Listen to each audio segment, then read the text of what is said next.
So welcome everybody to the Collective Trauma Summit preview event. My name is Robin Alfred.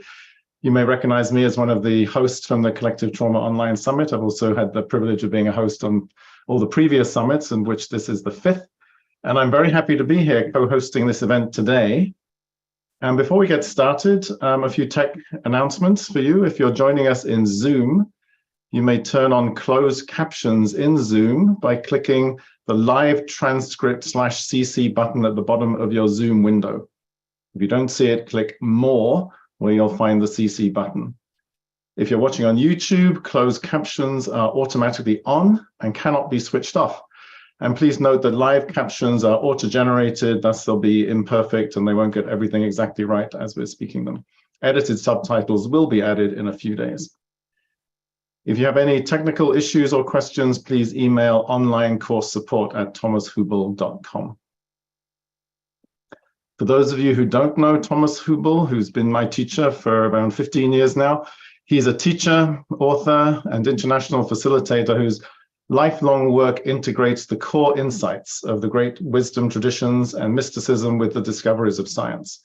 We might call this the marriage of inner and outer science. And since the early 2000s, he's been leading large-scale events and courses that focus on the healing and integration of trauma. He's worked with tens of thousands of people worldwide through workshops, multi-year training programs, and online courses. And he's the author of a new book, Attuned, Practicing Interdependence to Heal Our Trauma and Our World, as well as Healing Collective Trauma, a process for integrating our intergenerational and cultural wounds. So as I said earlier, this is the fifth Collective Trauma Summit that Thomas has convened. I'm very happy now to pass it over to you, Thomas, to share more about the upcoming summit, what its intention is, and then we'll move into a panel conversation. So over to you, Thomas. Yeah, thank you. Thank you, Robin. And a warm welcome to everybody. Yes, this is our fifth summit. And I think we have been preparing like an outreach over the years, first of all, to make collective trauma like a public conversation, to talk about the impact of individual, but mainly also systemic traumatization. I will just share like a few sentences about collective trauma that we know trauma as a response to very overwhelming situations and circumstances in individuals.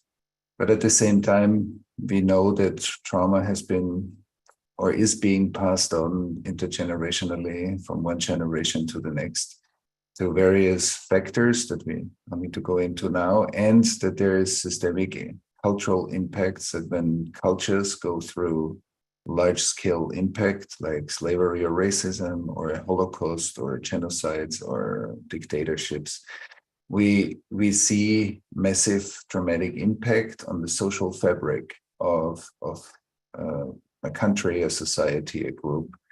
And so we want to look how can healing, and this is what this summit is mainly about, how can we think of healing as a global collective movement, like a global movement of healing that we explore with amazing speakers that all have like it's an interdisciplinary conversation. Everybody brings something amazing and innovative to the table.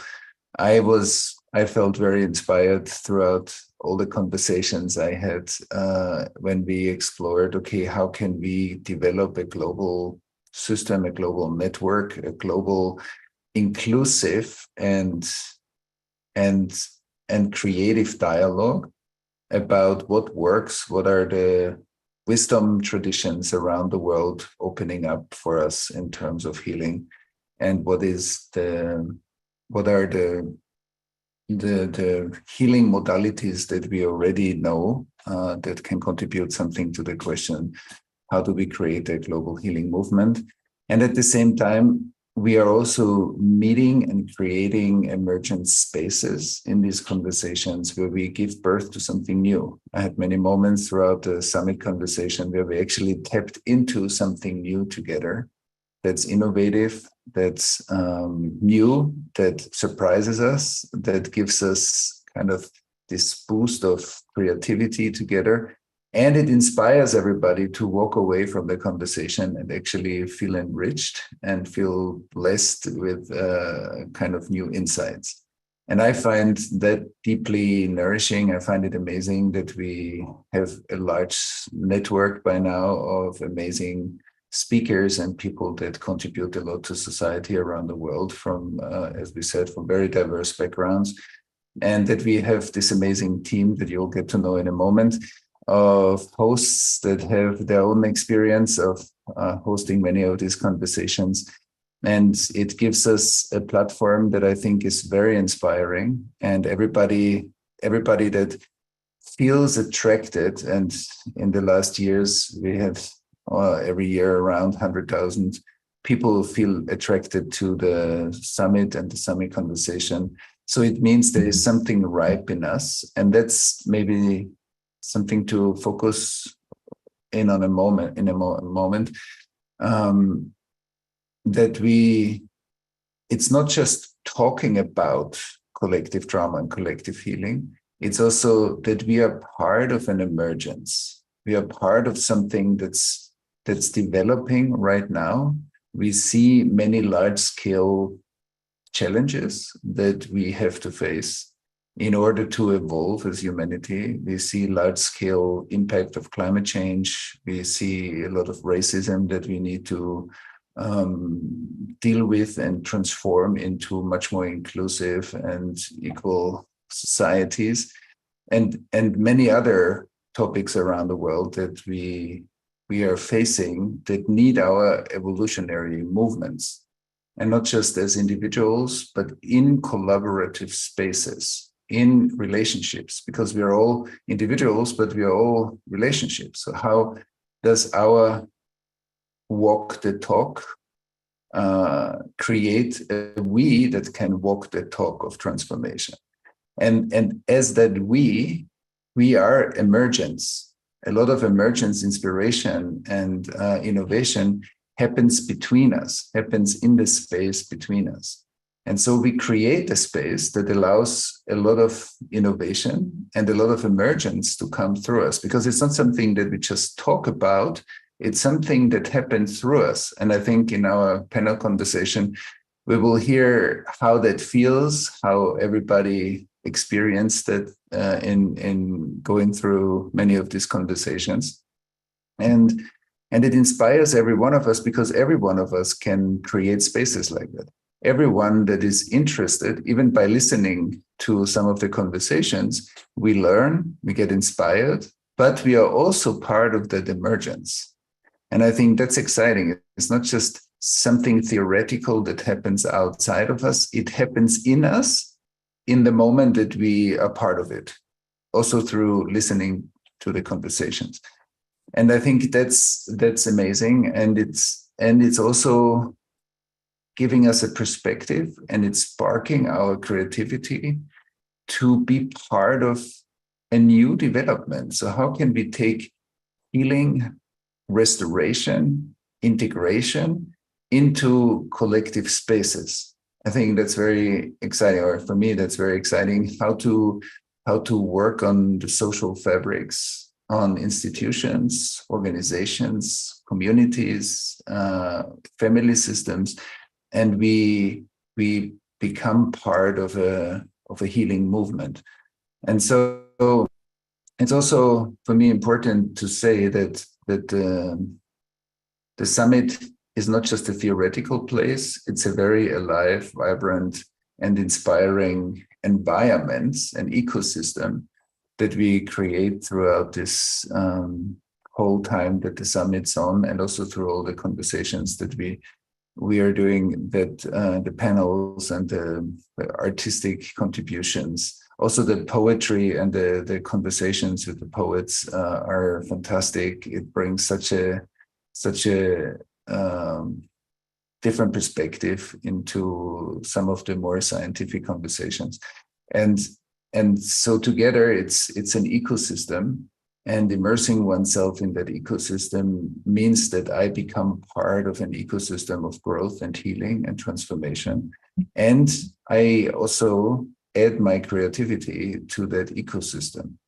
And I think that's deeply exciting, how we move from the perspective of the I'm doing things in my life, to we have collective spaces where the I is still important, but the we and the capacities that we spaces develop are equally important. And so how to be part of that healing movement that is a we space, that is a relational space, that is a connected space, that is a space where we give and we receive, and there is a flow between us. And the flow includes the stagnations that show up and our relationship to stagnations, difficulties, our courage, our willingness to be part of that healing movement that has an amazing ally. And that ally is that the biosphere wants to heal if we create the circumstances for it. So it's very important to know that we are not just doing the healing. It's not just a doing process. It's a process that includes the fact that what inspires us deeply to heal is like in our body. When somebody cuts their finger and the body knows how to heal that wound, there is intelligence working. It's an amazingly beautiful process. And the same is the social fabrics want to heal if we create the circumstances. If I cut my finger every day again and again and again, my body will have a hard time to heal. But if I create the circumstances for it and I stop cutting my finger, then my body will try to heal itself. And I believe that's a deeply hopeful message, because it means, oh, look at nature when there are devastations in different places that hurt the ecosystems. If you give it time and you let it heal itself, it will grow back. Nature is super intelligent. And that's true for us too. Our bodies are nature. Our ecosystems are nature. Our societies are nature. And I believe we have a tremendously powerful ally. And we learn to work with the intelligence of the self-healing mechanism of collective systems and societies. And I think all of our speakers tapped into that kind of intelligence and kind of worked with it in their way. It doesn't matter which sphere or which discipline people come from. And so I see all of us and everybody who is interested as an agent, as a kind of a conducive quality of that self-healing mechanism, and that we learn to listen again. We learn to listen to each other. We learn to listen to the differences that we experience in each other, and to the stagnations, to the difficulties. But we also learn to listen to that self-healing mechanism that wants to emerge through us as a healing agency that can help us to make a step and stop the vicious cycle of the repetition compulsion of trauma that we sadly see in many places happening again and again and again, and to find ways how to create the environment that we stop the re-traumatization, to give a space for the systems to heal, and to have enough power to innovate the next evolutionary steps and the next developments. And I think that's a deeply exciting process. And I think all of our conversations are puzzle pieces of that process. Yes, and I want to immediately dive into our conversation here with our hosts and our team for the summit. And maybe Robin, you will introduce everybody, and then we can have a conversation. Yeah, great. Thank you very much, Thomas. And yeah, I'm very touched already by what you said about the impulse that the biosphere has to heal, and social institutions have to heal. There's a kind of healing movement that we want to be part of. And of course, we've all been learning as we go through these interviews.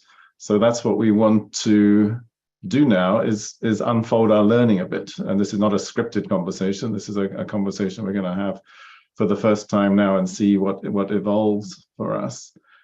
So I want to introduce the panel members alongside myself and Thomas. We have Ruby Mendenhall. Ruby is a professor of sociology and African American studies, Associate Dean for Diversity and Democratization of Health Innovation at the University of Illinois, Champaign-Urbana. Matthew Green is a journalist and author living in London, England. And I work as an executive coach, leadership trainer, event facilitator, and I live in the eco-village of Findhorn in Scotland. There are several other summit hosts who you'll also be hearing from during the summit who aren't with us today, but you can watch out for inspiring conversations with them. And just to name them, they are Dr. Angel Acosta, the principal consultant at Acosta Consulting, Dr. Laura Calderon de la Barca, psychotherapist, cultural analyst, and collective healing researcher, Patrick Otuma, distinguished Irish poet, theologian, and mediator, Anna Molitor, a poetry curator for the summit, who is also a somatic healing practitioner and group facilitator, and Kosha Joubert, the CEO of the Pocket Project, which is the NGO in the field of Thomas's work that is dedicated to working on the healing and integration of collective and intergenerational trauma. So other summit hosts you'll also be hearing from during the summit. But let's start our panel conversation, which will run for about 40 minutes or so. I'd like to invite you, Ruby, to kick us off. And maybe you could reflect with us about things that you've learned, aha moments you had, insights that dawned on you, things that kind of stimulated and excited you during your interviews. Yes, of course. Thank you, Robin. I am very grateful to be here in this ecosystem. And again, because of so many amazing people that I've met, that I've learned from. I mean, Robin, we've had a wonderful chance to work together around white privilege and apologies and healing. And Thomas talked about we spaces. So even as a Black female, I've been in spaces, right, that I normally wouldn't be in, but it's been beautiful to engage and to talk about these difficult topics. So thank you, Thomas, for the invitation and the team inviting me back year after year. And so for me, my learning, I would say like inspiration this year, it's really been inspiring to talk with Julian Brave Noisecat. I'll talk about that in a minute. But learning and preparing about healing, collective healing, what seems impossible, and to listen and to watch as people take steps to do what seems impossible and to make it possible. So I've sat, I've looked, I've listened, and in my own life, I'm like, okay, right? It kind of gives you this energy that you can do it. And it also reminds me of Sankofa. Several of the people that I talked to, their videos that I looked at, going back into the past, right? What did people use to heal? What ceremonies, what dances, what drumming, what humming, right? In the book, Grandma's Hands, it talks about that importance. And then also a level of bravery and courage to face trauma, because it's not pretty, right? It's difficult to witness, it's difficult to talk about, it's difficult to experience, and it's even difficult, again, to think about, as Thomas says, like, how can you stop the conditions that are causing the trauma? So all of those have really been exciting and have unleashed a level of creativity. And I'm very creative, but I think have taken it to a higher level. So for instance, with Julian Brave Noisecat, he talked about the documentary that he's doing, searching for unmarked graves at a Native American boarding school in Williams Lake, British Columbia.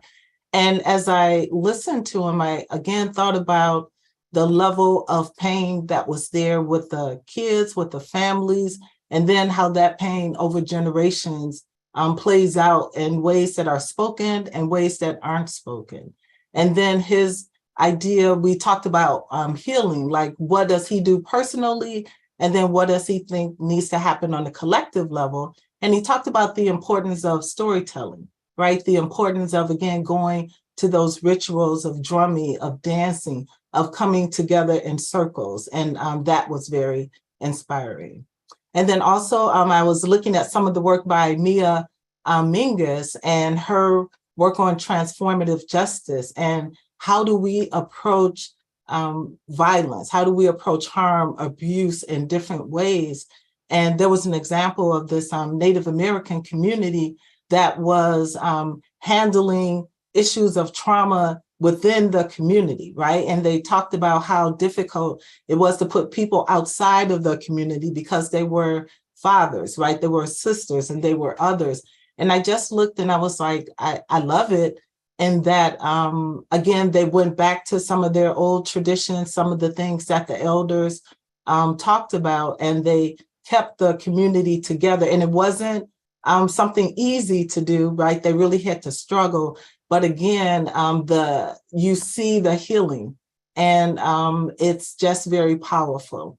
And then also, I'm going to have the wonderful opportunity to talk to Yolo Robinson, who also talks about how do you create these tools that allow people to interrupt cycles of harm, cycles of trauma, cycles of unwellness. And in my own learning this summer, I had the wonderful, beautiful pleasure of working with high school students and young adults.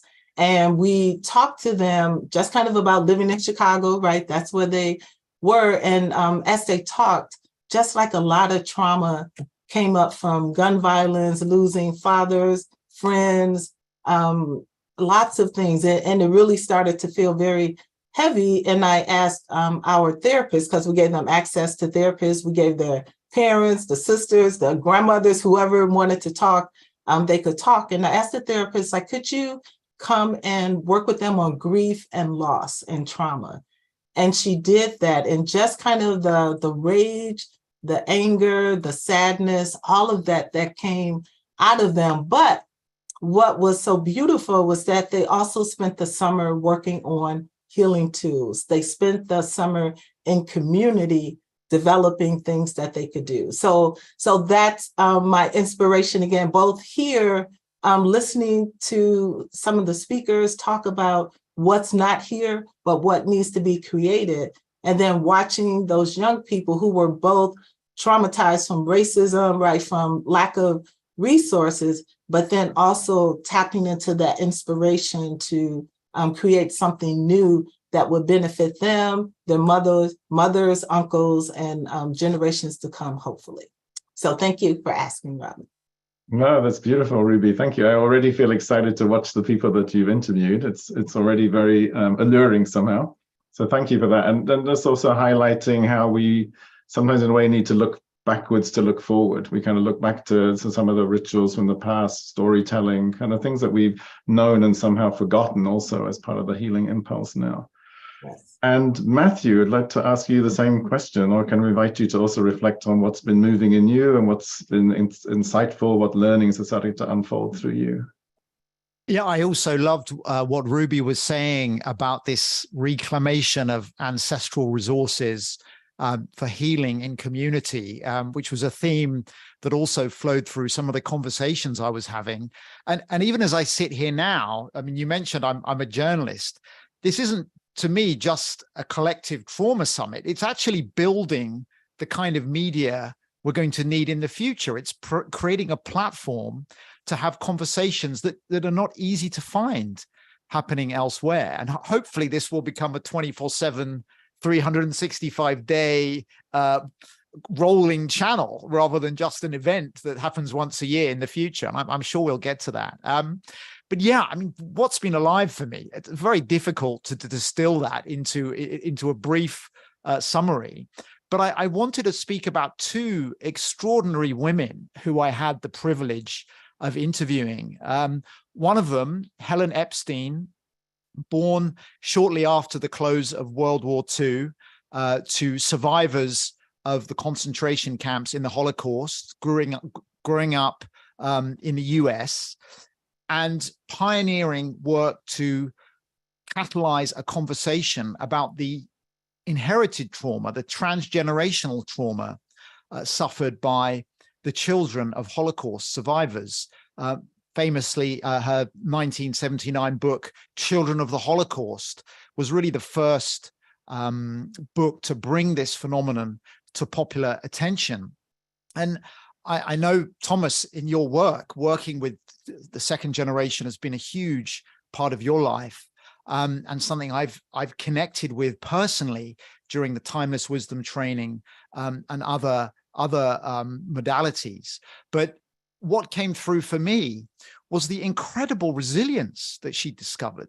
She writes in the book about how her mother, they're on a family picnic, and her mother, who was very young when she was in Auschwitz, pauses and says, well, it was a humanitarian finishing school. And I mean, I nearly fell off my chair when I was reading that. And I asked Helen, well, I mean, what did she mean?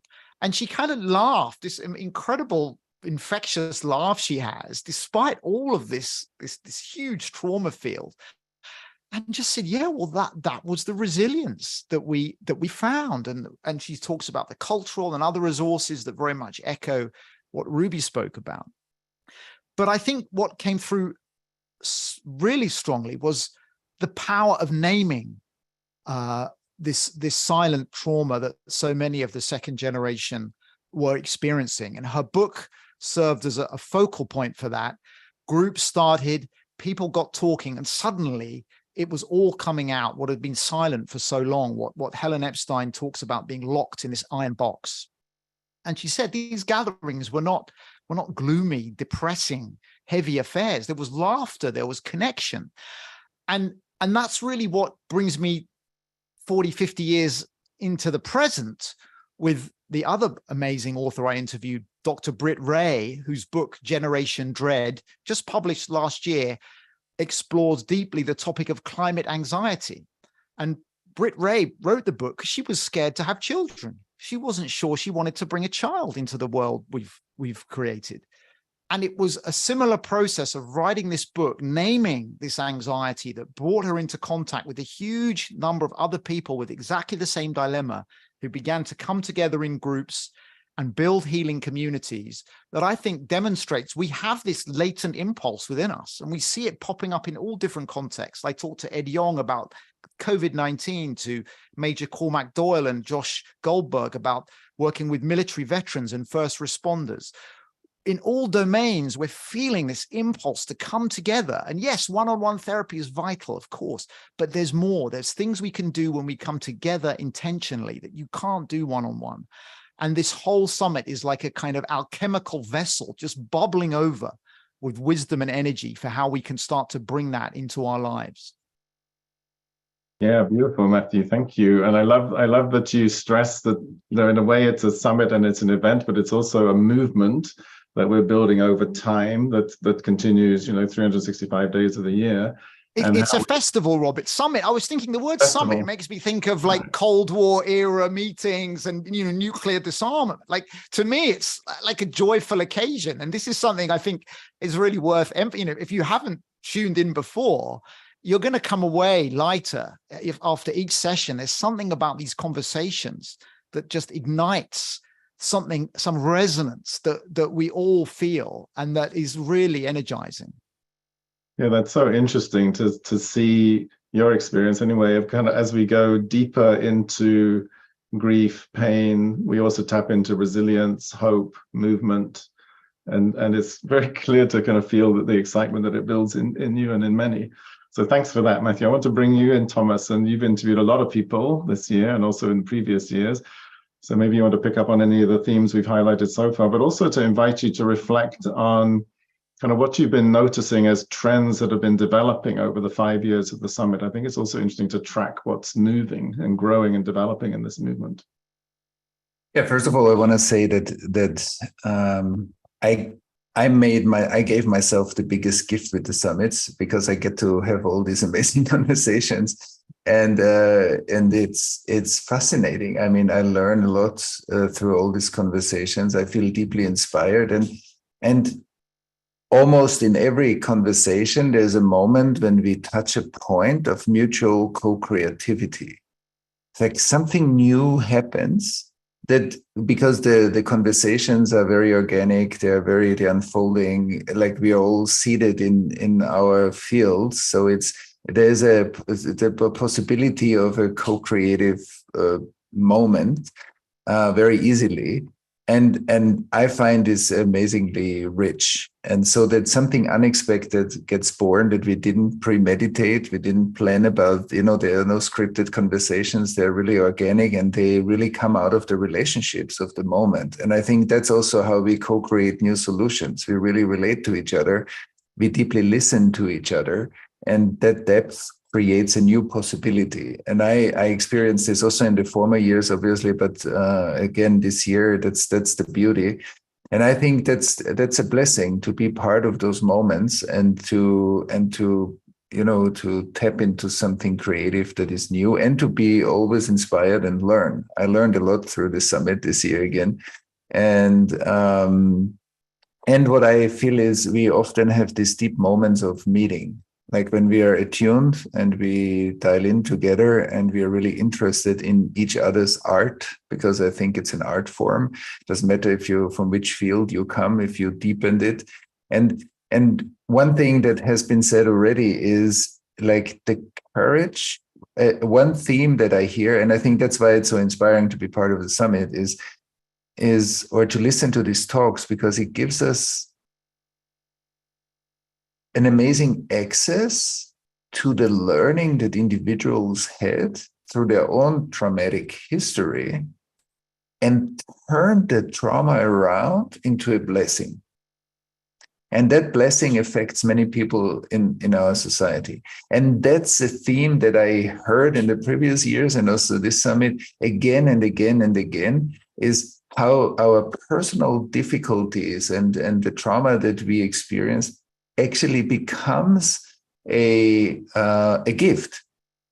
And I think that's deeply inspiring, because it says every one of us that carries some trauma, some wounds, either personally, intergenerationally, systemically, we can really do something. And we can hear through all these conversations the remedy.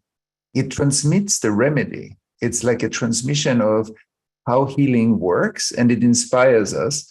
So if we listen, and that's what I heard you say, Matthew, right now, when we listen to it, it sounds like collective trauma is a difficult topic, and it is also because it's based on a lot of pain. But we are listening to refined conversations where a lot of light and conscious awareness already transformed part of the trauma and turned it into the remedy. So listening to that actually transmits part of the remedy to us and says, well, our healing is possible. Even if it's hard. For many of our speakers, the start of their life was hard. And something has been turned around. And the courage, the curiosity, the interest, the agency, the willingness to change something in society, inclusive of the fact that many of our speakers learned, I can change the outer world only when I change my inner world too. So that activism and healing need to be combined. That activism in the world plus our own healing and the cultural healing need to be combined into one force for good. And so that was really powerful. And I automatically, because it's hard to just mention a few names because we had so many great conversations that so when we pick some, we only bring examples because all of them were great. And what Ayatollah Mehdi, one of the co-creators of the Black Lives Matter movement, she spoke so beautifully about her own health issue and how her own health issue helped her to develop amazing wisdom. And so like the openness, also the transparency of many of our speakers to speak about their own life topics that we go through in order to develop kind of collective impact. And or Joy de Groy, we had such a deep moment where she spoke about the moments of racism that she experienced in her community.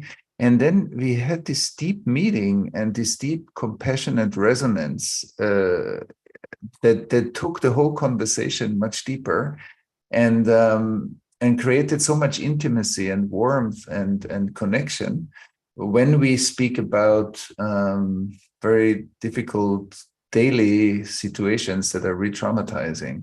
And I think that community building, also how you spoke before, Ruby, about like building these communities, being part of ecosystems and seeing that it needs all of us to really make a difference. It needs all of us to contribute to this. And the last thing I want to say is Dr. Julia Kim, she comes originally from Bhutan. She said something really that's stayed with me. She's really beautiful. She said, the way we deal with crisis generates the tissue on which, I am paraphrasing now, but generates the tissue that is the basis for the next generations to grow. And there's something really beautiful about thinking, okay, we don't want to have any crisis in life, but we do have crisis. So it's illusionary to say, okay, how would the world be without crisis? We don't, maybe it will be one day like that, but now we do have some crisis, personal, collective crisis. But it's not about avoiding those, it's the way how we all come together to deal with the crisis actually is the springboard for the next generations to grow on. And it will set the tone of where we are going in the future. And I thought that was a very beautiful way to describe what's important to all of us, I think, here. And so, yeah, so these are just a few impressions. So I give it back to you, Robin. Yeah, that's lovely, Thomas. It needs, I like what you said, it needs all of us. And what I'm also hearing is it needs all the parts of us. Because there's parts of us that are sad and in grief and in pain, and then there's parts of us that are resilient. And one of the things that I noticed in the people that I interviewed was how much joy there is in, not just in, I mean, partly what you've all in a way reflected on in transforming the trauma into a gift, but also in being on track with one's purpose, because it starts to become a kind of purposeful life. In a way, everybody that I interviewed is a kind of wounded healer. It's like the archetype of the wounded healer feels very strong through the interview. So the wound becomes the gift, and then there's a real joy in that. So one of the people I interviewed was Dr. Amy Arpigian, and she has a lot of kind of bubbly joy, if you like, in how she was talking about her work, and she does a lot of work on the biology of trauma. And one of the things that I've tracked, I think, over these years is what I would call the increasing democratization of care for people who are suffering from trauma. So she's, for example, produced, a very simple map of trauma symptoms and healing movements that can support you to do that. And that's kind of widely available. And more of those tools, as trauma becomes more a mainstream topic, and I think more and more people are talking about it, reflecting on it, noticing it.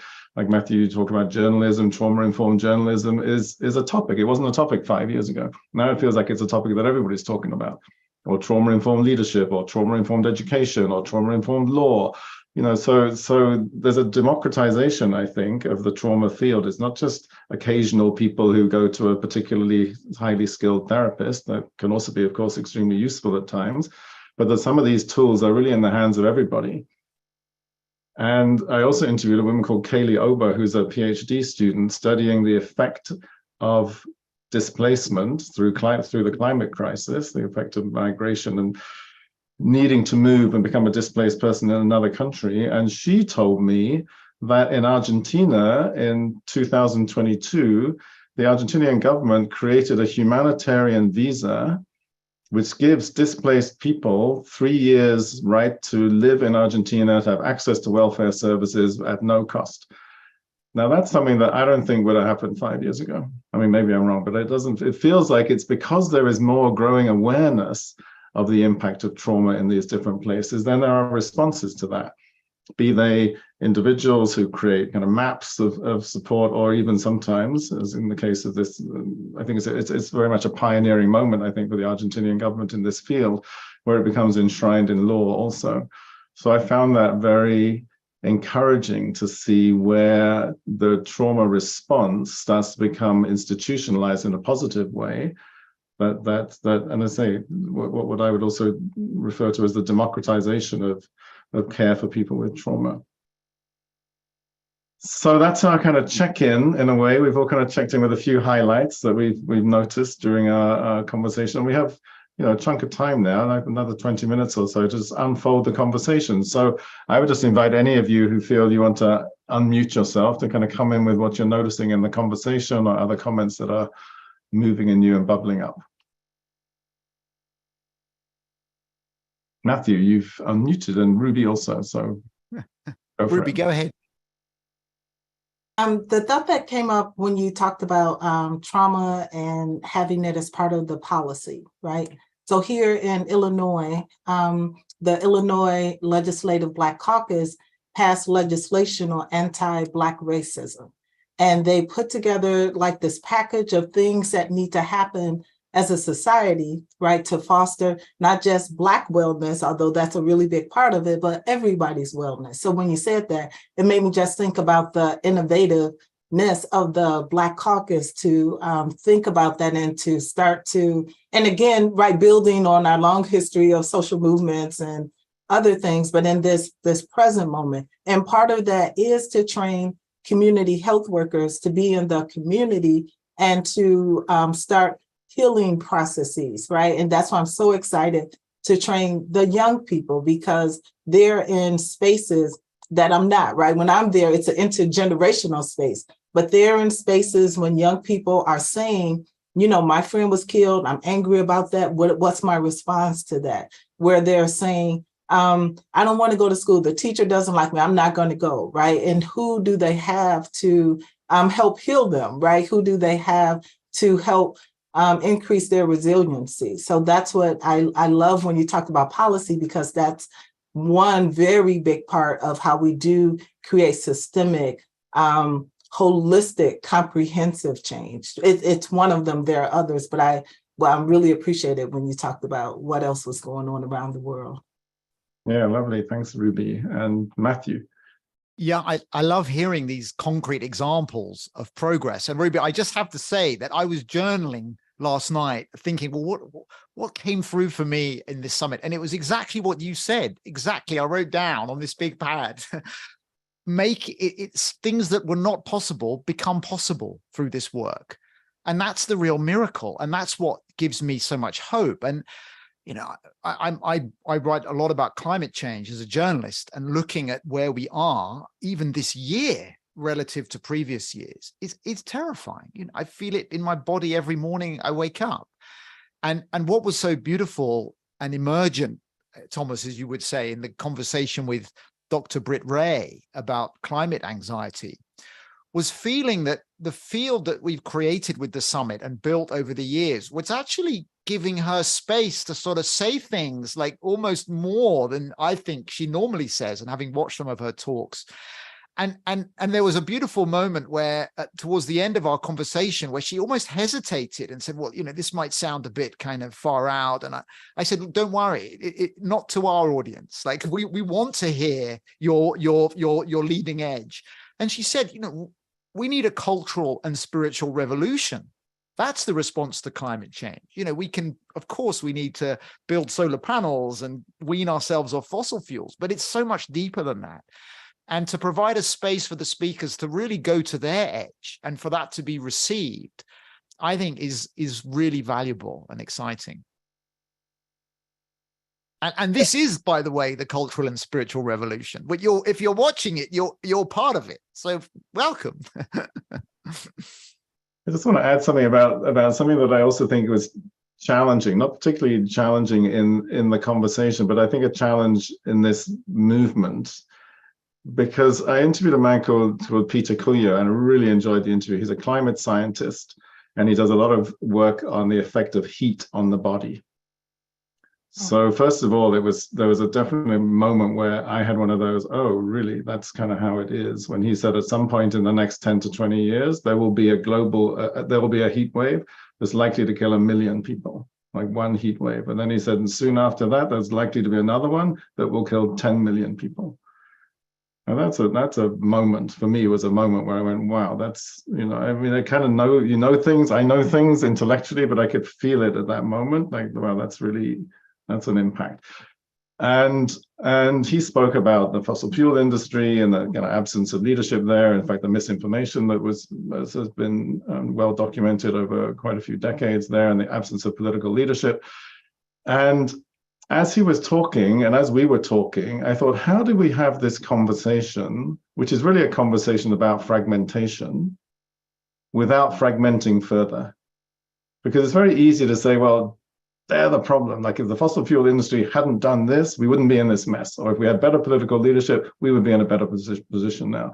So how do we talk about the fragmentation that's underneath what we see manifesting in these trauma fields? It is a symptom of trauma and a creator of trauma, without fragmenting further into kind of, well, we have all the answers, and if we could just convince you, the kind of bad people, then we'd be much better off. And I just found that an interesting part of our conversation, the conversation I had with Peter Koya, and I just want to bring it here also because it's a challenge sometimes.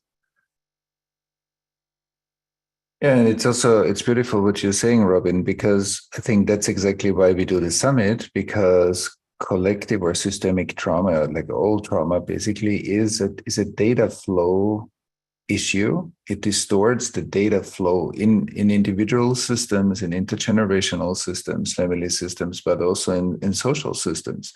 So we can say, yes, it's because of that, and it's because of that. But we can also say, wow, we actually have to become aware of the distortion of how data and communication and relationships flow. Because often it's not that we don't have the solutions, or we don't have the technology, or we don't have the knowledge, but we don't have the social capacity to really transform. And that's why I think understanding on a deeper level how deeply we are affected by systemic trauma, that is in some regards so unconscious in our societies, like that we just deal with effects that we see as the problem, versus we are going to the roots because we develop the technologies, the social technologies to do that. And I think we need this interdisciplinary approach that we see we need all of us to collaborate here. That's not just something one discipline will solve. It's a multidisciplinary dialogue that needs relational capacities. And I think through all the conversations that I had, it was so clear that developing the relational capacities to really connect our inner gifts, our inner agencies and intelligence to one another, and then create something bigger together is an essential part of the remedy. And we can be genius inside, but if we cannot relate our genius to the world, so it stays inside. So we need the link, how to connect biocomputers into a much bigger collective computer, so that the collective computer can live up to an amazing intelligence. That's our potential. And I think when you speak about 1 million deaths or 10 million deaths, to have the space to listen to that and not just listen to it with our minds, because as you said, intellectually, we all read tons of books and we all read tons of studies maybe or stuff, but that's not going to be the thing that changes something. If our mind, our heart, our body become synchronized and we hear it on all those levels, then we are able to participate in a way that is transformational. And I think the trauma, the deeper understanding of trauma and systemic trauma allows us to see where we cannot hear what you said, where we think we heard it, but we actually didn't fully hear it. With the wisdom of millions of years, like our bodies are millions of years old, the wisdom of millions of years needs to get the feedback from the biosphere, which often doesn't happen. And I think that that's crucial. So thank you for bringing that. I think, yeah. Yeah, and that this multidimensional, multifaceted relational field that we want to create needs to involve, I think it's another aspect of courage, it needs to involve us in reaching out and having conversations with people who are not like us. People who we don't like, people who are different from us in different ways, people who have opposing political opinions. Otherwise, we're in an echo chamber and we just kind of speak to ourselves. But actually, part of the healing that we need is to bring into that big tent, like let's say, the people who we don't immediately resonate with, who we don't enjoy hanging out with, because that's where the learning is going to happen.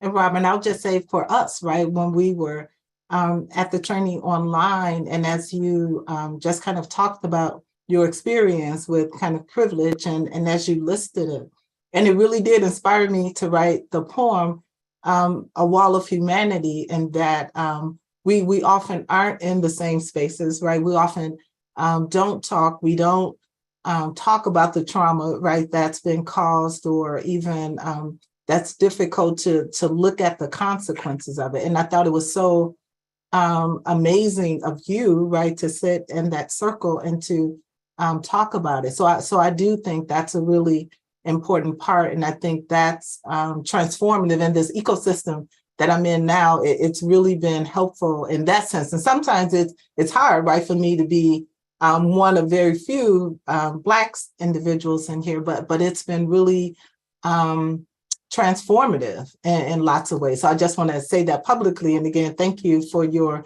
vulnerability as a white male to do that. And then Thomas, when you talked about kind of our social capacity to transform, I see this related, and what technologies can we create? And then even Matthew, when you talk about having a channel that's on 24/7, where people can turn and they can hear the thoughts and what resonates and what inspires them and what they can build upon in their own efforts, I think is really important, even in my own life. And also, like when you talked about being on the edge, right? So this idea that I'm working on designing the third Reconstruction, the first one after slavery, second was civil rights era, and now in this moment, what do we need as a society for equality, for wholeness? And then to just kind of be, first of all, scared, right? Because who do I think I am that I could start that? But when you're in an ecosystem and when you have others who are also on the edge, who are also thinking, again, like I said, that gives me energy, that gives me boldness, that gives me, you're not alone, right? There are others that are working on this difficult thing. So I think it would just be amazing too, for people to have access to it. I mean, I look at the media with Maui and you get the trauma, but sometimes it could be more instruction about how can people heal in this moment, right? When their lives have been wiped away. Information about, so as you rebuild, so how can you rebuild the housing that'll be healing, right? That'll be protective, that'll help the next generation heal from it. So I think those things are important to think about as well. Yeah, great. Thank you, Ruby. Matthew. Yeah. I saw, and I was going to say, I feel I should give a spoiler alert for speaking about my interview with Dr. Britt Ray, because so many of these themes converge in that conversation. And I was thinking, Robin, as you were talking about the importance of engaging with people who don't necessarily agree, who wouldn't possibly be tuning in right now. And she talked about how she'd given her talk about the climate crisis, complicity of the fossil fuel industry, the impacts on this generation, but the even worse impacts on the generations to come, to a whole room full of Scandinavian fossil fuel executives. And she described just this moment of complete stunned silence at the end, and how there were no questions, and the host kind of rather hurriedly drew proceedings to a close. And it was kind of one of those moments where you feel, have I done completely the wrong thing? But the emails began to filter in, and these executives were writing and saying, well, you're right. And one of them said that talk was like Armageddon for us. And maybe there's a place for occasionally unleashing Armageddon, but at the same time, it does raise that question of how to transcend these divides, how to speak to people on the other side of the ramparts. And one last thing I'll add is that I think I've gone through this myself, leaving a big corporate media organization because I saw that I couldn't do the kind of work that was needed right now in that environment. And I think there's many, many people facing that dilemma in terms of their work in the world. Where do I go? I can see the institution I'm serving isn't changing fast enough, but where do I apply myself? What can I do? And I think, Ruby, you were kind of pointing towards that dilemma as well. I just think this summit is the perfect place to come to help yourself answer that question. If you're sitting with that dilemma, then just book the week off work and watch everything, because you'll find something new will start to come through for you. Yeah, thank you both. I think it's very moving, and I'm enjoying this conversation a lot, and I'm sure everybody is, I imagine. Thomas, I want to invite you to reflect on another aspect of the summit before we close this panel, which is again about the evolving nature of the summit. And I noticed that we've been involving more and more poets and artists and music, and I wonder if you could speak a bit to kind of why you've initiated that, and what do you feel the arts can bring into this conversation?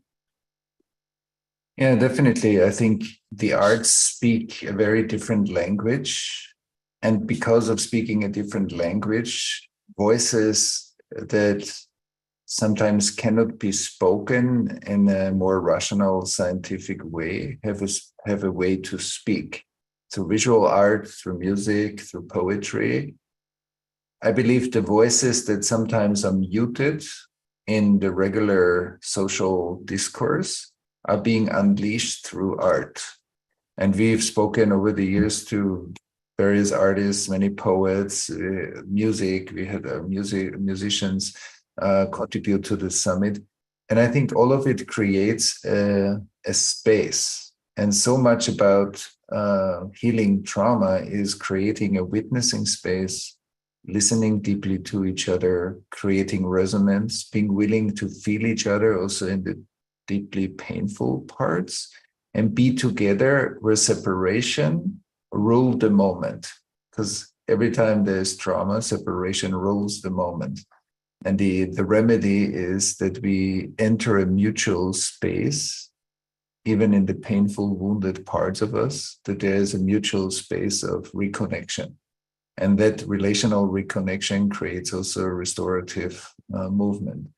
And I think the arts help us, or at least when I speak to poets or to artists, there is like such it reaches us in a very different way. It goes through different channels, and I think we need those channels, and I think we need that artists have a very important role in our society to keep the society breathing and to create language forms that are not going through the regular language patterns, and allow us to participate in things that we usually can't feel without the mediation of art.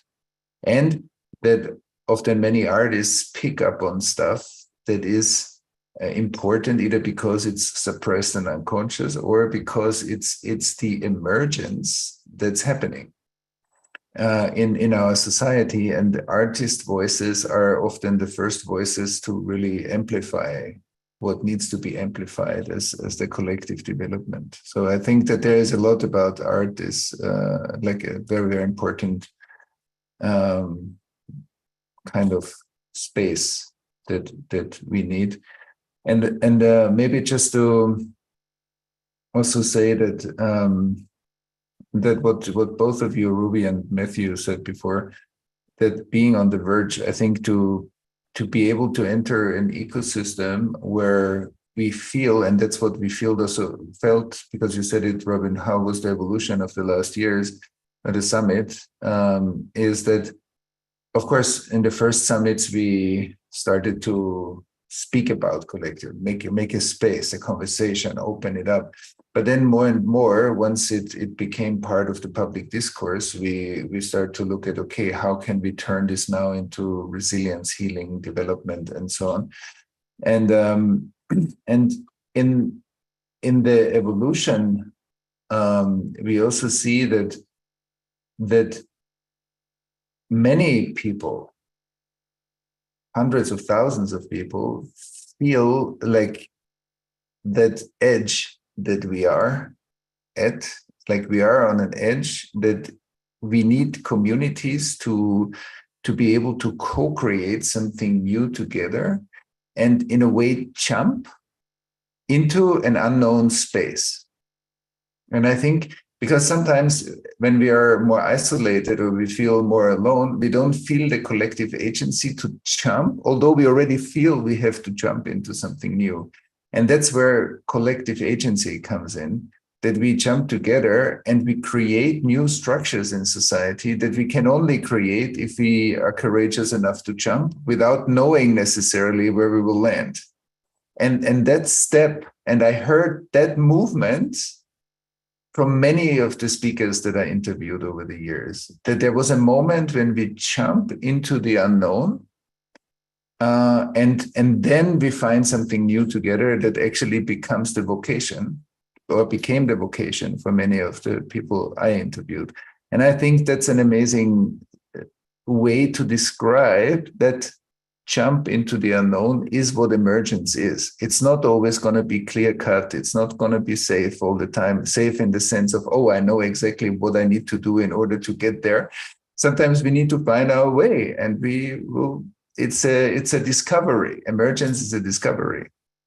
And I think the summit is an amazing space to get inspired. If that's where we are in our life, not everybody is there, but if that's where we are in our life, then it's definitely, as you said, Matthew and Ruby, it's an amazing place to get inspired by people and to get the transmission of their experience that encourages us to do similar things in our way, of course. Yeah, that's lovely, Thomas. I really like this emergence, and that we need each other to do that. This is not work that we're meant to do on our own, and that's why we call it a healing movement, a global healing movement that we're wanting to create. So I'm aware that sadly we're coming to the end of our panel time. I think we could continue talking about this for hours, but I want to offer you both, Ruby and Matthew, just a moment to offer any final thoughts or words that you want to offer us, or anything that you've noticed emerging in you during our conversation. Maybe let's start with you again, Ruby. Yeah, I mean, I really appreciated what Thomas said about the arts, and I also thought about it's a way to carry forward the past as well, right? As people were struggling, looking for hope, looking for resiliency, they put that into words, they put it into dance, and then when we do it, we get that same strength and resilience. So I appreciated that. And then also part of what I was developing, Third Reconstruction and Chicago Renaissance, and part of that will also be to do dance movements that kind of release trauma. So looking forward to doing things in a way that can be, we talked about democratized a lot, and that can really get into the culture. And so people don't have to necessarily raise their hand and say, I'm hurting, I'm depressed, I'm sad, I got a lot of rage, but the healing technology will be so ubiquitous that they will hopefully be able to prevent a lot of stuff, but also heal from a lot of stuff as well. So I think the arts are beautiful in terms of being able to do that.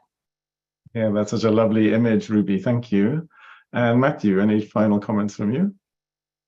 Yeah, I'm feeling re-energized by this whole conversation. And I think what comes through for me is this feeling that almost the language, we're always struggling to name what it is exactly we're doing, because trauma, yes, is the starting point. We have these huge trauma fields. We've talked about the climate crisis, structural racism, the Holocaust, many others that we dive deeply into during the summit.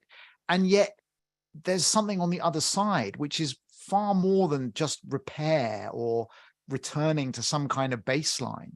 It's awakening latent capacities that we all have within us, these subtle competencies of relating, of connecting, of coming together in community that really are our birthright. Like Ruby, you were saying at the very beginning, this heritage that's being reclaimed. But as humans, we all have a version of that. And for me, the real joy of this summit and this work is just rediscovering that within myself, and almost I feel like more of who I actually am at the end of all of this. And that's the beauty of what's available here. So can't wait to watch all these calls I've been here, all these conversations that you've been speaking about. Thank you. Thanks, Rob. Yeah, thank you, Matthew. Sorry, Ruby.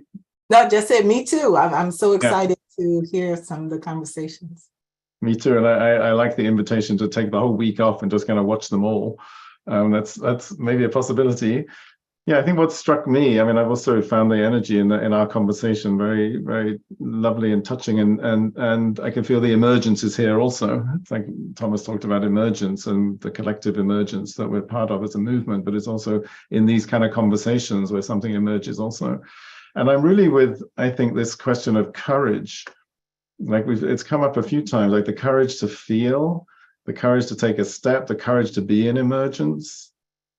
And the both and nature of this work. It's like, we've talked quite a lot about joy and inspiration and movement and vitality, and there's kind of grief and pain and loss. Otherwise it can feel a little bit we're in a kind of spiritual bypassing of kind of it's all good. It's not all good. There's a lot of pain, and there's a lot of tragedy, and there's a lot of history that needs acknowledging, and there's a lot of grief.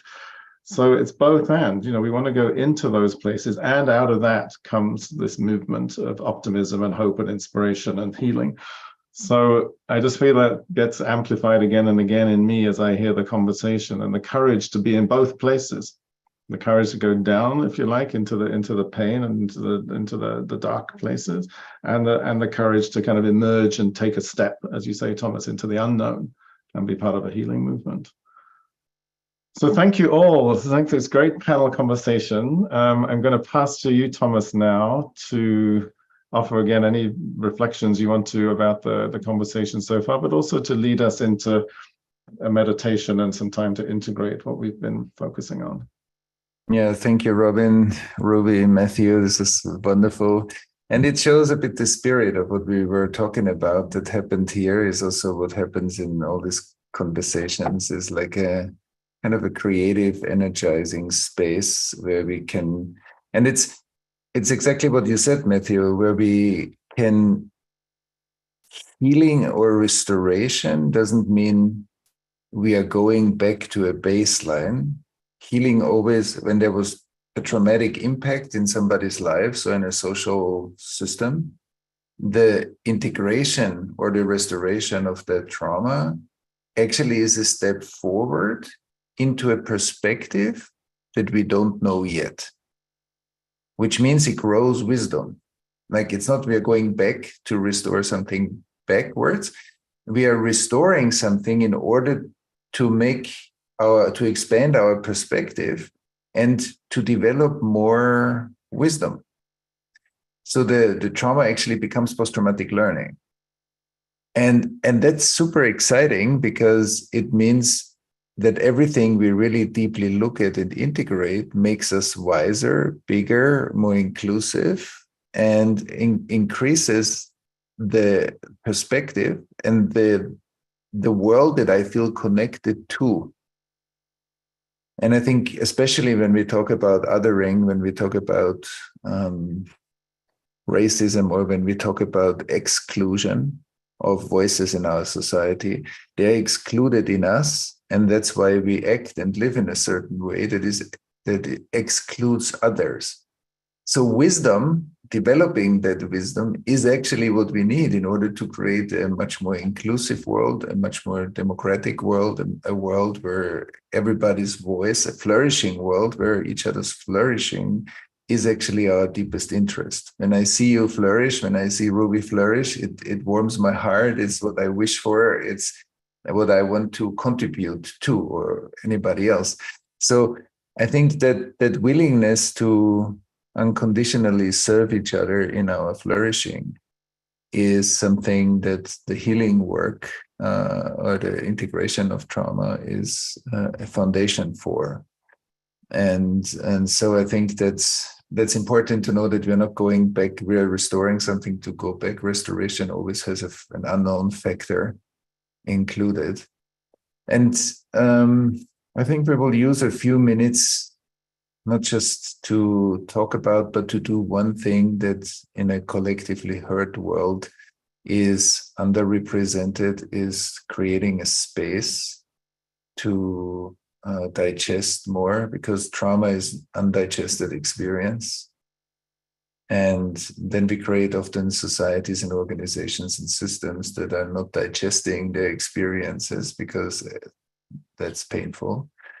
So maybe we can take a moment to digest our conversation and whatever got sparked for you. And then we will invite Kim to inspire us with some poetry, as we said, to speak a different voice, the voice of the heart and the voice of the flow of great masters of poetry that inspired us over the thousands of years that we listen to poetry. And yeah, so, but let's just take a moment to digest a bit whatever you heard during this conversation and how it speaks to your life as well, and where you are at the moment in the phase in your life that you're in. And just take a breath, let your breath support you in settling in your body.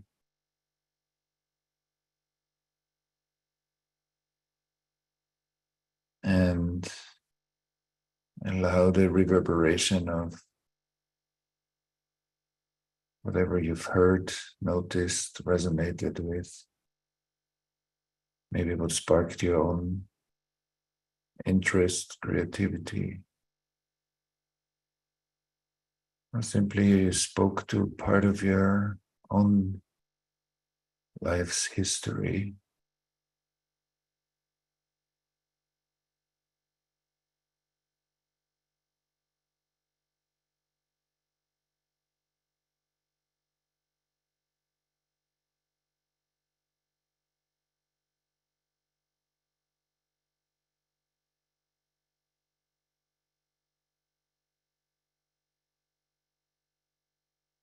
And for a moment to notice how that lives in your physical body, how that resonance lives in your physical body.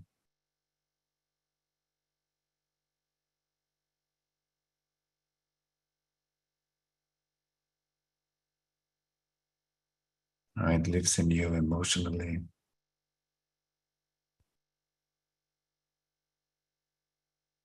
And emotions are the connective tissue of our world.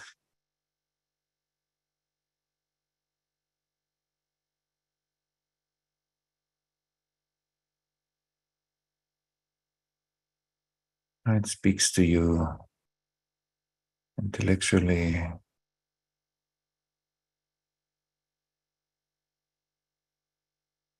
and relationally.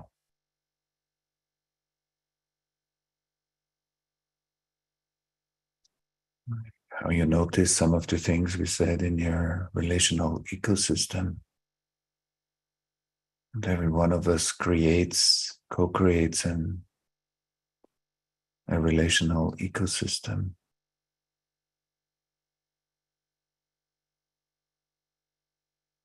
And where do you see yourself contributing to a collective healing?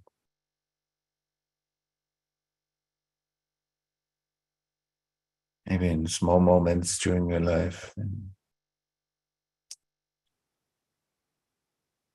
some of your work, some of your cultural contribution through your own healing work, through projects or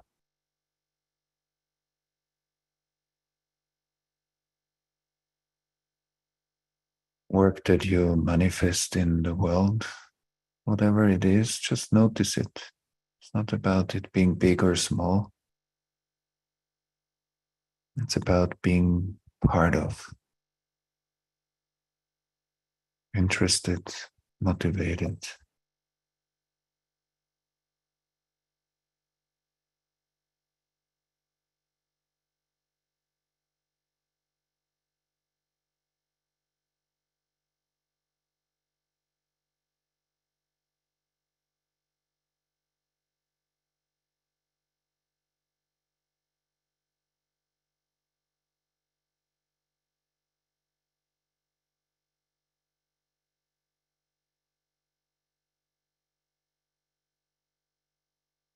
And as we also have in the summit, lots of poetry and also integration. Now we had a moment of integration, and we will have the wisdom of poetry speak to us through Kim. So Kim Rosen will join us now. Kim, very warm welcome here with us every summit, which I deeply enjoy. I'm so happy you're here and being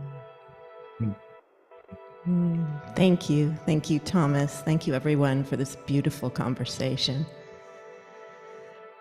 I've chosen 2 poems that will speak so much of what was just spoken. And one is by Stanley Kunitz, the other is by Rumi. And the music is by Jamie Sieber.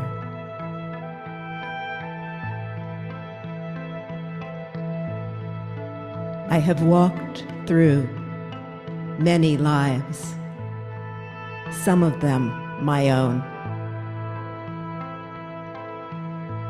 And I am not who I was. Although some principle of being abides, from which I struggle not to stray.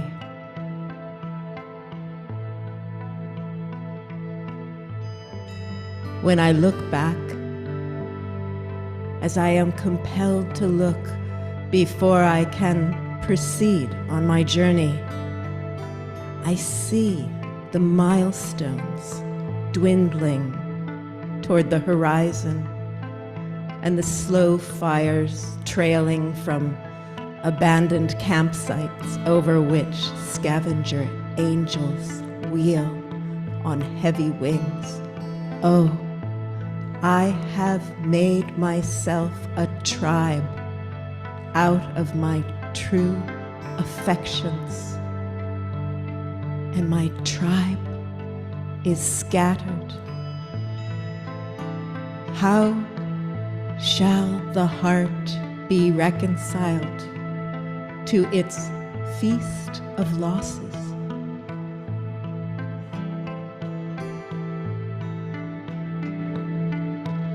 In a rising wind, the manic dust of my friends bitterly stings my face. Yet I turn,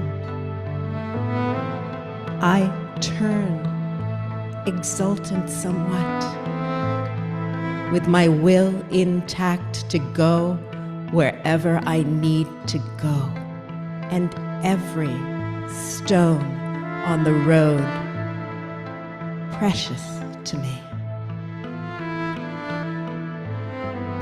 In my darkest night, when the moon was covered and I roamed through wreckage, a nimbus-clouded voice directed me. Live in the layers, not on the litter. Live in the layers, not on the litter. Though I lack the art to decipher it, no doubt the next chapter in my book of transformations is already written. I am not done with my changes.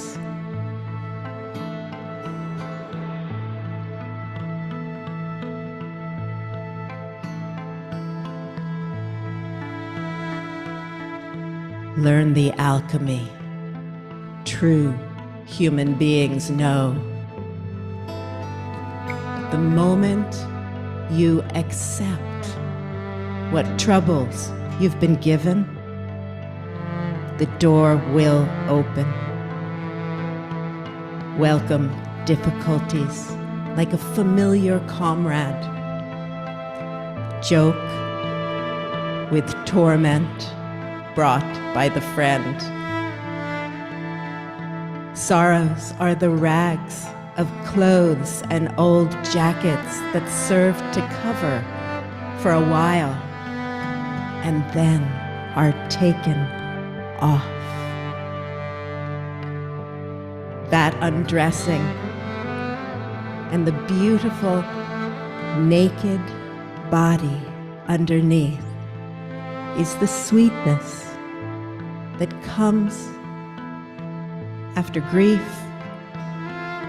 That undressing and the beautiful naked body underneath is the sweetness that comes after grief. The hurt you embrace becomes joy. Call it to your arms, where it can change. The hurt you embrace becomes joy. Call it to your arms, where it can change. I have walked through many lives, some of them my own, and I am not who I was, although some principle of being abides from which I struggle not to stray. When I look back, as I am compelled to look before I can proceed on my journey, I see the milestones dwindling towards the horizon and the slow fires trailing from abandoned campsites over which scavenger angels wheel on heavy wings. Oh, I have made myself a tribe out of my true affections, and my tribe is scattered. How shall the heart be reconciled with its feast of losses?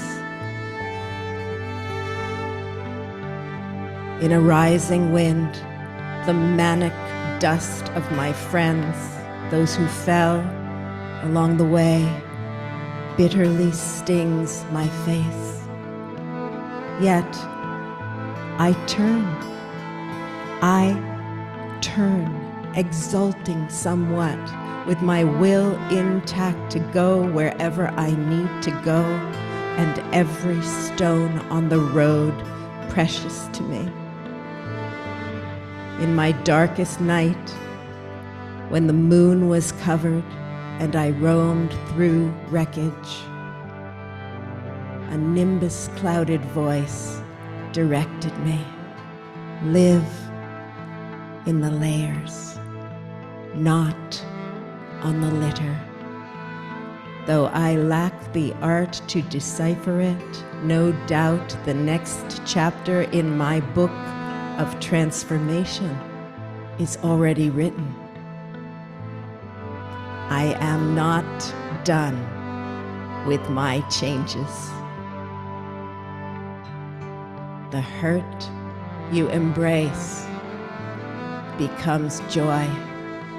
Call it to your arms, where it can change.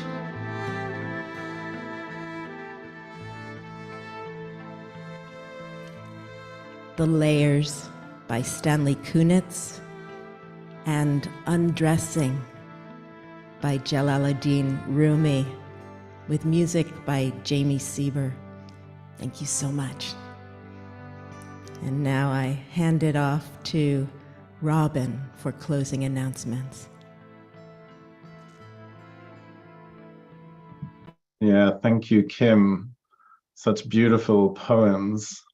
Amazing. And as you said, they're a kind of summation almost of the essence of the summit and of our conversation. So thank you so much for bringing that beautiful closure to our time together. Kim will be offering a concert during the summit with cellist Jamie Sieber, whose music you just heard now.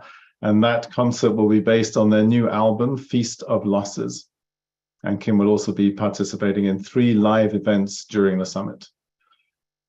So a huge thank you to you both, Ruby and Matthew, for the panel conversation, for sharing some of your learnings, your passion for the upcoming summit. It was great to have this dialogue with you.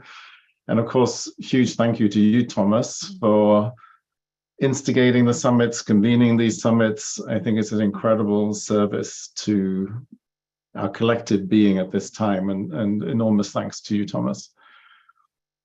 And some information, some practical information about the summit. So the live broadcast of the summit begins on Tuesday, September 26th for 9 days.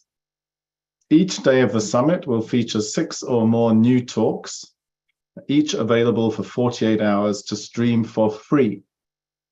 You can sign up to the summit emails to see the speaker lineup for each day. And if you'd like to access all these free talks, please visit our website, collectivetraumasummit.com, to sign up. And please do also tell other people about the summit. Anyone can join at any time throughout the event. And as we say, all the live events are free. All the streaming for these 48 hours are free. If you'd like to have full access to all the recordings from the summit for listening to in the future, whenever you wish, or maybe listening to some talks again and again, you can purchase the upgrade package by clicking the link button below this video or the link in the description box. And that package includes lifetime access to all the more than 60 talks in video, audio, and written form, as well as over 20 speaker bonus gifts. It includes a self-study course with Thomas on the foundations of collective trauma. And if you are able to purchase it by August the 30th, that's about 6 days from now, you'll receive $270 off, which is close to a 70% saving. So again, just click the button below this video or in the emails we send you. The summit's partner organization is the Pocket Project, which I mentioned earlier. It's a non-profit organization and a global initiative that aims to restore the fragmentation in our communities and societies by addressing and supporting the integration of collective and intergenerational trauma. And you can learn more about their work and take part in some of the essence of the work that they offer by visiting the website pocketproject.org. We're going to have some exciting preview clips coming soon from interviews with the summit speakers. We'll be emailing you with access to those. And finally, a huge thank you to you for joining us. We've talked a few times today about creating a global healing movement. So this is very much about you, your engagement, your commitment, your learning, your willingness, your courage. So thank you very much for joining us. We really look forward to seeing you during the summit.